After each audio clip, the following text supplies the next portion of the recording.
Перед вами пусик, который после купания отдыхает. И я, которая готовит новые ритуалы, подарить вам сегодня. Но заодно решила снять кое-что и рассказать вам в таком маленьком ролике немного о нас, о практиках. Вот опять мои духи начали ходить по периметру. Не знаю уж, кто уже сзади меня фонарем светит на сей раз. Но кто-то светит, раз они ходят по дому. Вы знаете, я сегодня показала, значит, моим друзьям все мои сумки, баулы, которые у меня лежат дома, в которых очень много нужного для работы, скажем так, сырья для работы. И они сказали, что редко такое видят, и это так необычно, непривычно, столько всего для работы закупать, и вообще откладывать, иметь столько нужного. Неужели так бывает и прочее? Я вам показывала свой алтарь, я показывала самую малую часть моего алтаря и сколько всего там есть, да, если помните. Вы уже наизусть знаете мой дом, вы знаете все мои статуи, рассказы о них по нескольку раз. Все это делалось по просьбе людей, которые хотели слышать, и я им не отказывала, я им рассказывала с радостью. Я считаю, что человек, который действительно практикует, он никогда не нервничает по поводу рассказывания или подробного объяснения, разъяснения своей работы. Почему не рассказать, что здесь такого? Если ты имеешь представление, если ты действительно практикуешь, если ты действительно сильный человек, что здесь трудного, тяжелого рассказать людям? Нервничают обычно люди, которые не знают, что сказать, да, неучи. И они нервничают сильно, им не нравится как-то вот, что пытается узнать больше. Я как-то хотела рассказать даже о порчах. Не все порчи наводят на людей. Есть порчи, которые рождаются вместе с человеком. Что такое порча? Это сущности, которые приходят в жизнь рода, которые приходят в жизнь семьи, которые приходят в жизнь людей. Есть люди, которые рождаются от порченных матерей, уже с порчей. Есть люди, у которых в судьбе есть адово колесо. Не буду говорить, что это такое. То есть разъяснять не буду, поскольку я человек такой, который проясняет и объясняет все подробно. А если я сейчас это проясню, то это будет применяться ко всем людям, то вот эти шаромыги, которые все у меня берут и воруют, возьмут и эту идею своруют, понимаете, а потом будут всех людей пугать, запугивать. А там есть симптомы, которые иногда совпадают с человеческой судьбой. Но на самом деле основное, что ты говоришь человеку, это его жизнь, и это реальность его жизни. Я уже говорила, да, вплоть до имен и прочее. И не удивляйтесь, друзья мои, что у меня большой опыт, что у меня очень сильные работы, что у меня открытое ясновидение. Знаете почему? Потому что если вы посвящаете всю свою жизнь работе, если вы фанатик своей работы, своего труда, то ничего удивительного в том, что вам взамен на все это дают вот такие вот знания титанические, просто, знаете, как вам сказать, глобальных масштабов. Не удивляйтесь этому, потому что это все уплочено всеми, как вам сказать, годами труда, слезами, болью и прочее. Когда ты проходишь все, что тебе уготовано, смиренно, спокойно, все это с достоинством. Если бы я столько лет не посвятила и собиранию книг редких, и собиранию атрибутов, и не отдавала как откуп туда-сюда, и все такое. Сейчас у меня, наверное, было бы огромное имущество, но я знаю, что вначале нужно расплачиваться, а потом к тебе приходит, потому что если ты не расплатилась вначале, ты расплатишься в конце, в любом случае. Сейчас покажу божеств, которых сегодня просили после моего ролика, который я показала, да, благодарность богам, попросили объяснить и разъяснить, кто они, те, которые еще не знают, видимо. Лесной бог Керн или Цернун. Он покровительствует животным. Это вообще традиция веканской магии. Лесная дева Геката. Это европейского типа Геката. Геката греческого типа. Это копия статуи Гекаты в ее храме. Мать колдовства, мать колдуньи Медеи, если помните, от ее имени слово медицина пошла, снохарство, медицина. Сатаниэль, древний князь, тьмы, которого христианство сделало как бы антиподом Бога. Хотя это совсем разные персонажи. Это очень сильная штука, но о нем потом расскажу, особо не хочу углубляться. Это у нас мать божество, лунная богиня или первоначальная богиня, суть магии, собственно говоря, Бафометы, большой, малый. Бафомет – это собирательный образ тьмы, собирательный образ всех богов. Крылатый – это олицетворение демонов. Рогатый – это вездесущий и упорный. Женская грудь, мужская грудь. Одна рука вниз, другая вверх, то есть показывает нижний мир и верхний мир. Где-то сказано «сгущаю, растворяю». Вот. В общем, сидящие на троне мира – это посланник богов, это собирательный образ всех богов, всех божеств. Это у меня Сарасвати, богиня искусства, индуистской мифологии, хотя она не только в индуистской мифологии есть. Это я разъясняю для людей, которые меня просили. Бригитта, та же самая Фортуна Европы. Бригитта богиня плодородия, огня, кузнецов, магии, знаний. Бафометы мои. Вы знаете, некоторые из них я брала для того, чтобы отправить друзьям. Например, одна Бригитта у меня там, вторую Бригитту я приобрела для того, чтобы отправить Ольге. Но потом со временем я поняла, что она от меня уходить не хочет. Просто подходило время, когда я должна была отправить ее, и не получалось. Вот что-то не получается, не могу ее отправить, и все. Я поняла, она просто от меня уезжать не хочет. И тогда я приобрела другую Бригитту для Ольги и отправила. То есть это не захотело уйти от меня. Они живые, они все понимают, в них есть демоническая сила. Люди, которые у меня гостили, говорили, что ночью им кажется, что сейчас мои куклы встанут, подойдут к ним, что мои статуи двигаются, они их боялись жутко, они меня боятся жутко. Но с нами, знаете как, с нами дружат. Есть люди, которые действительно нас любят, дружат с нами.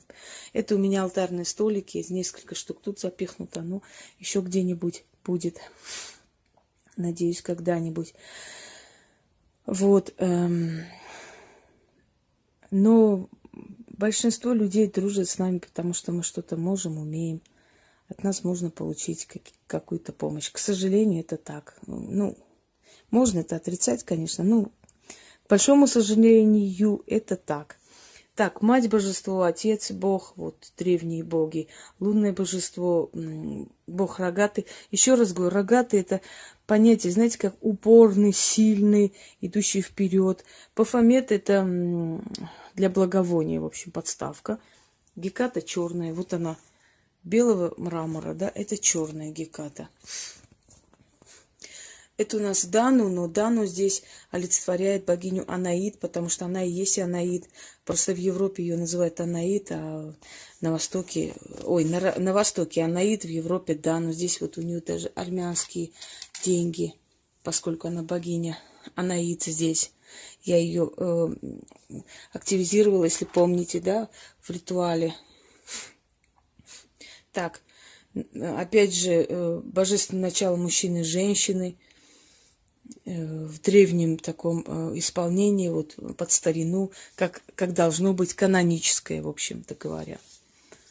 Ну вот, собственно говоря, немножко рассказала, раз вы сегодня просили, потому что у меня зрители и добавляются, не все знали, что Фортуну, вы знаете, Арадия, дочь Дианы и Люцифера, королева ведьм, неизвестный дух пустыни.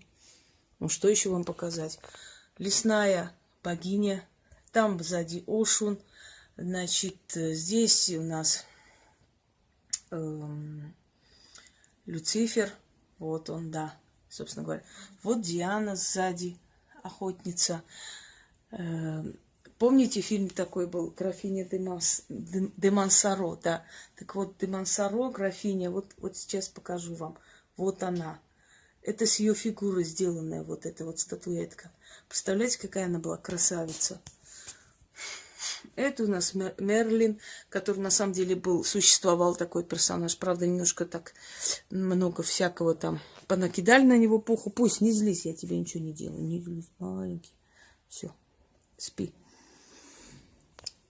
Ну, мой алтарь там и мои атрибуты, какую-то часть вы видели. Теперь я буду показывать. Так, извиняюсь. Вот я так отнесу. Потому что есть здесь вещи, которые я не хочу, чтобы вы видели. Нельзя вам показывать. Это запретные штучки.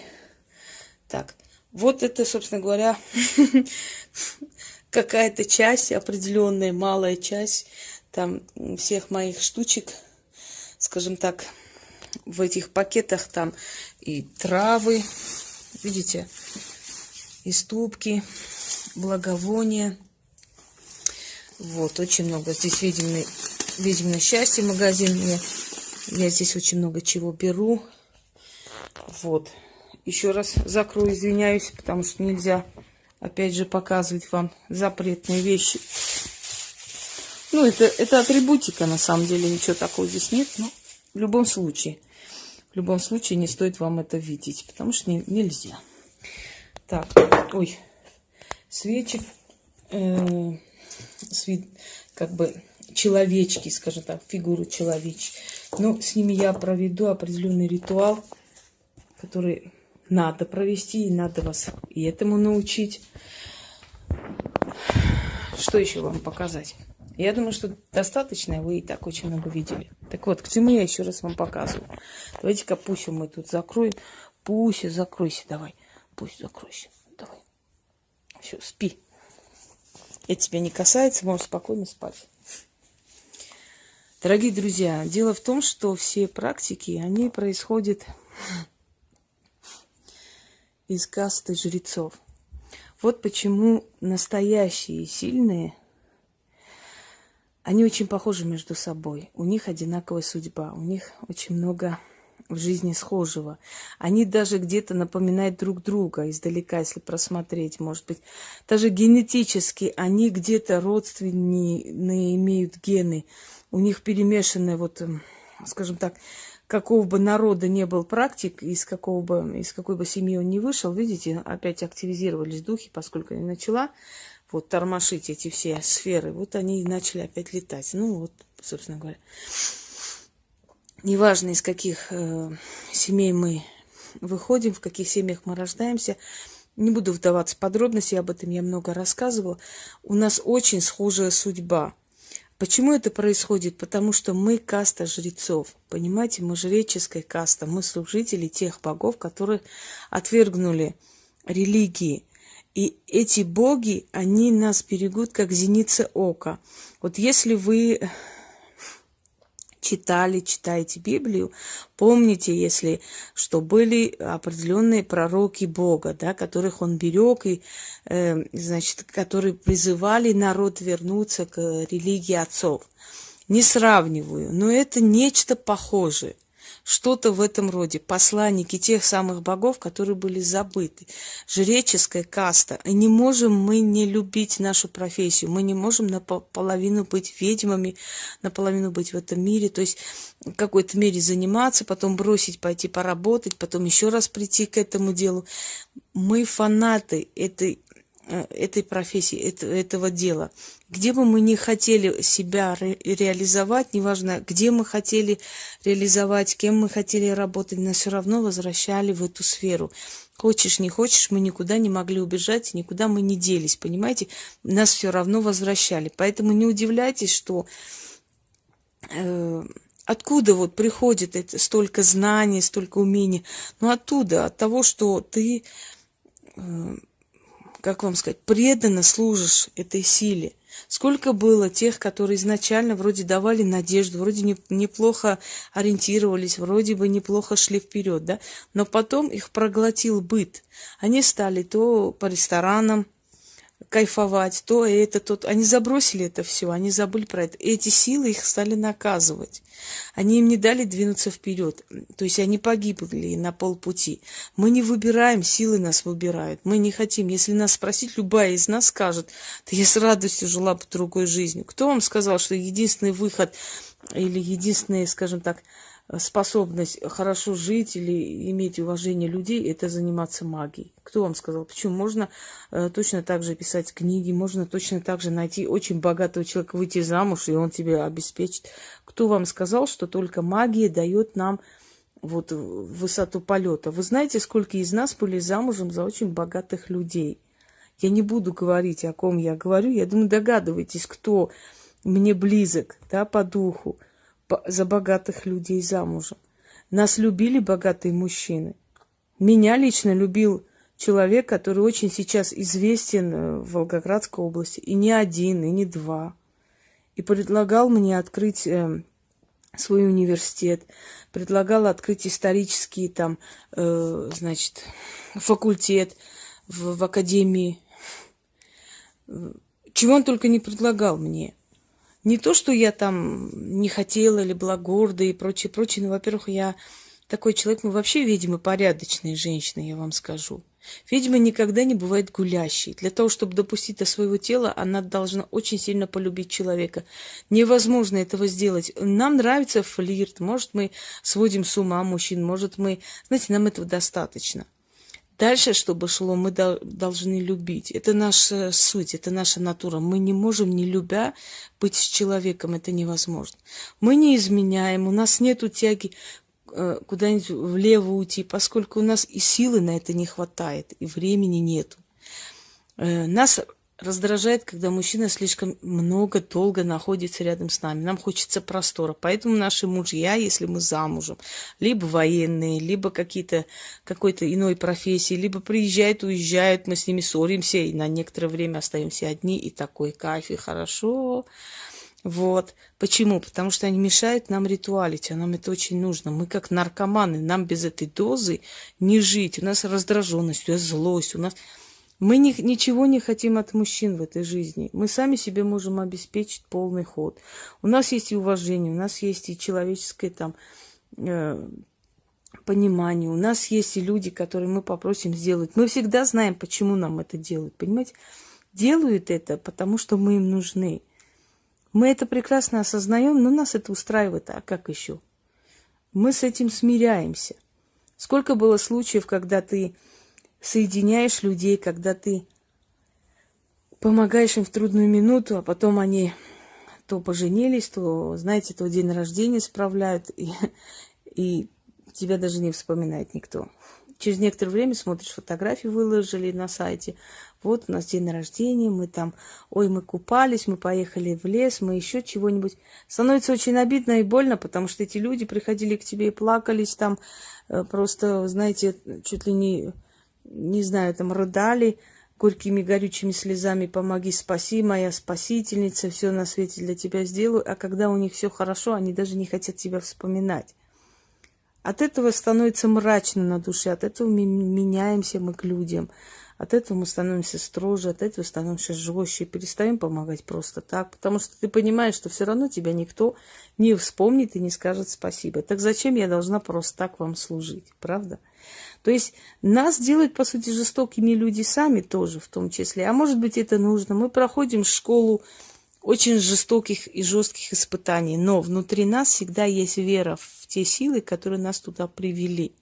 Так вот, я хочу вам сказать, дорогие друзья, что практик настоящий, сильный, он не может не иметь алтаря, он не может не иметь атрибутику. Пусть он сельский человек, пусть он не признает каких-то городских там красивых вещей, пускай. В любом случае у него есть целый арсенал то трав, то ступок, то каких-то... У него... Нам это нужно, понимаете? Для нас это как болезнь. Вот как вам объяснить? Вы знаете учителя, у которого нету целой библиотеки, у которого нету там непроверенных тетрадей, которые лежат, у которых нет плана работы. Таких учителей не бывает. Учителя тоже где-то в какой-то мере фанатики своего дела, своей работы. Сидят, пишут сутками, то одно мероприятие, то второе, то не понятно. Да? Или вы знаете врача, у которого дома нету даже аспирина, анальгина? Такое может быть, чтобы он работал врачом 40 лет, а у него дома не было ни лекарств, ни шприцов, ничего. Не может такого быть, потому что он предан своей профессии. Он должен иметь атрибуты этой профессии дома. То есть, если он врач, у него должны быть лекарства, должны быть все средства хотя бы первой помощи. Да? Вы знаете хоть одного, значит, воевавшего человека, у которого нет коллекции ножей, нет оружия, чего-то еще? Такого я тоже не знаю. Человек, который профессиональный вояка, но не может он не иметь дома, хотя бы там собраний каких-то, красивых, красивого оружия, красивых каких-то атрибутов, да, оружейного дела. Но не может, его это тянет, это же его профессия, это часть его жизни, это его натура. И как он может это не иметь дома? Либо вы знаете охотника, у которого нету чучела животных, у которого нету хоть что-то из леса, у которого нету обстановки вот охотничьей, вот этого вот всего вот этого фанатизма, вот этой красоты, охоты, не знаю, чтобы у него не было ничего профессионального дома. Он просто охотился, пришел, все оставил в лесу, пришел домой, лег спать. Каждый человек, который фанатик своей работы, своего дела, должен иметь хоть какие-то атрибуты этой работы у себя дома, у себя в жизни, да, поскольку это часть него. Я вообще к хобби очень нехорошо отношусь. Почему? Потому что хобби, да, предпочтение. Потому что твоя работа должна быть хобби. Если у тебя есть другое хобби, значит, твою работу ты не любишь. Значит, ты что-то другое любишь больше, понимаете? То есть, поэтому, когда люди говорят о том, что они практикуют много лет, у них там целый опыт, когда их слова, только их слова их самих, и более никто там не подтверждает, когда люди говорят о том, что они фанатики своего дела, они умеющие, знающие, при этом у них за столько лет практики нету вот тех атрибутов той работы, которым они занимаются, то эти люди лгут. Потому что мы, вот как... Еще раз говорю, как каста жрецов, мы служители этой силы. Через нас эта сила передает людям, что надо делать, кто каким родился, у кого что надо убрать, кому что надо помочь, кому что надо перетянуть. Вы не имеете права обращаться к этим силам самим. Если бы возможно было это сделать, то можно было сделать. Если мы что-то дарим вам, значит, эти силы разрешают, дают добро, знаете, дают одобрение свое, чтобы мы дарили. Я иногда во сне вижу определенные ритуалы, становлюсь и записываю. Мы иногда сообща говорим друг другу, а знаешь, создай такой ритуал. Я говорю, ты знаешь, я вчера создала уже ночью. Или кидаем друг другу видео. Я говорю, а такое я только что сейчас загрузила. Зайди, посмотри, у меня в интернете он уже есть. То есть мы чувствуем друг друга более, чем сестры. Мы к своим земным сестрам так не относимся, как друг к другу. Почему? Потому что наши земные сестры нас не понимают. Наши родственники нас так не понимают, как мы понимаем друг друга. Мы всегда были чужаки в этом мире. Мы чужаки в своей семье. Как бы мы не любили своих родителей, они нас. В любом случае мы чужаки в этом мире. Нас чужие не понимают, наши свои не понимают. Зачем нам это надо и почему? И когда мне задают вопрос дома, ну зачем тебе это надо? Ну брось, это все это мучение, столько людей. Они не представляют мою работу даже близко. Да, они знают, чем я занимаюсь. Они с детства знают, что я странная. Они всегда говорили. У меня сестра с матерью всегда то спорили, то потом сестра сдалась, сказала, да отпусти, пусть занимается. Может быть, это ее, в конце концов. Но все равно, видишь, она не понимает ничего, не хочет бросать. Да я хотела бы бросать, но я знаю, что если я брошу, то они все будут страдать. Каждая семья должна жертвовать одним человеком ради той силы, которую она переносит вот многие поколения.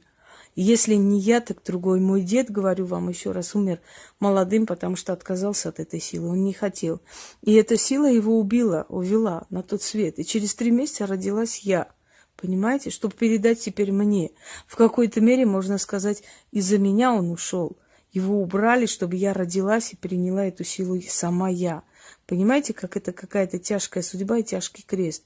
Поэтому люди, которые рвутся в магию, будучи вообще не понимая, куда они идут, не будучи готовым ко всему этому, я их жалею просто, я их удерживаю. И когда я вижу сайты, где детей призывают заниматься магией, я просто готова плюнуть в рожу этому существу. Почему? Потому что это губит детские души с малых лет. Дорогие друзья, мы испокон веков, с древних времен служили богам. Они нам дарили радость. Религии мировые пришли и отняли радость у этого человека. Мы стали служить вещам, которые рисует, делает человек, человеческие руки. Крест, иконы и прочее, в которых нет души. Это просто предметы. Но отвернулись от настоящих сил, которые вокруг нас. Мы начали их чураться, мы начали их гнать из своей жизни. Мы начали их оскорблять, мы начали изображать их, высмеивать их, обзывать их, давать им клички какие-то смешные, страшные, да, изображать их и какими-то ужасными, играть их каких-то таких страшных персонажей и прочее. Мы оскорбили настоящую силу и повернулись к фальшивому. Я не призываю вернуться, поскольку уже у нас за 2000-летия мозг уже атрофирован до такой степени, что я даже не представляю, придет ли человек когда-нибудь, вернется ли в это исконное состояние. Может быть, еще 1000 лет нужно ему, чтобы осознать, что это все пусто, и вернуться, потому что религии создали реки крови, и ничего хорошего, к сожалению. Но это уже личное дело каждого человека. Я считаю, что и полностью отрицать роль людей, которые были в этой религии и творили доброе дело, тоже не следует. Но в любом случае, вот эта жреческая каста, которая спаслась, которая не приняла новое, основное количество наших заговоров звучит так: не принявшие народную веру, сохранившую дремучую веру дедову. Понимаете? Вот как звучит. Я вам скажу одну вещь. Я как-то, изучая историю ведьм, прочитала такое, что, оказывается, сильные ведьмы – это ведьмы, которые мало имели отношения вообще ко всему церковному. А тут я наткнулась на историю ведьмы Махуш, которая жила в Москве со времен еще Софии Палеолог, которая ее наказывала. В общем, София боялась ее как огня. Махуш, оказывается, была такой сильной. Почему? Потому что она была не крещенная. Не знаю, в этом ли была ее сила, но так вот описывает ее. Я вспомнила, что я никогда в жизни не осеняла себя крестным знаменем. Ни разу. Можете верить, можете нет. Я ни разу не осеняла себя крестным знаменем. С малых лет меня что-то удерживало. Я этого не делала. Видимо, знаете, крест вообще это руна. Это древняя руна закрытия. Это замок называется. Когда человек себя осеняет крестным знаменем, он закрывает на замок свое благополучие. Все, что... Мы считаем, что это нас защищает. Мы себе как бы замок поставили от всего, а на самом деле мы замкнули в себе все хорошее в том числе. Но не в этом суть. Так вот, меня что-то с детства удерживало вообще себя осенять крестным знаменем. Я крест никогда не носила, я не крещенная. И не позволю своего сына крестить никогда. Потому что это нам не нужно. Мы служители древних богов. Так вот, дорогие друзья, где бы ни были истинные практики, их объединяет одно. Они все из жреческой касты, древней жреческой касты древних богов. Неважно, какой они нации. Мы прекрасно знаем, как нации меняются. Мы знаем, что люди могут за поколение перенять другую нацию. То есть предки были одной нации, потомки могут другой нации. Не в этом суть. Ни в нации, ни в религии, ни в чем-то ином. Мы все объединены под одно. Мы все генетические сестры и братья. Но мужчин меньше. Правда, в наших... как бы в нашей профессии в любом случае они тоже есть, и немаловажная их роль. Но у нас есть генетическая какая-то общность. Мы похожи как физиологически, как мыслями. Нас ведут одни и те же силы, у нас могут быть одни и те же мысли, и у нас один и тот же образ жизни. Мы жрецы, служители древних богов, культов богов. Поэтому у нас по-иному быть не может. Мы либо служим их, либо нет. Среднего не дано. Можно быть рядовым плотником, но рядовой ведьмой быть невозможно. Либо ты ведьма, либо нет. Или одно, или второе. Всем удачи!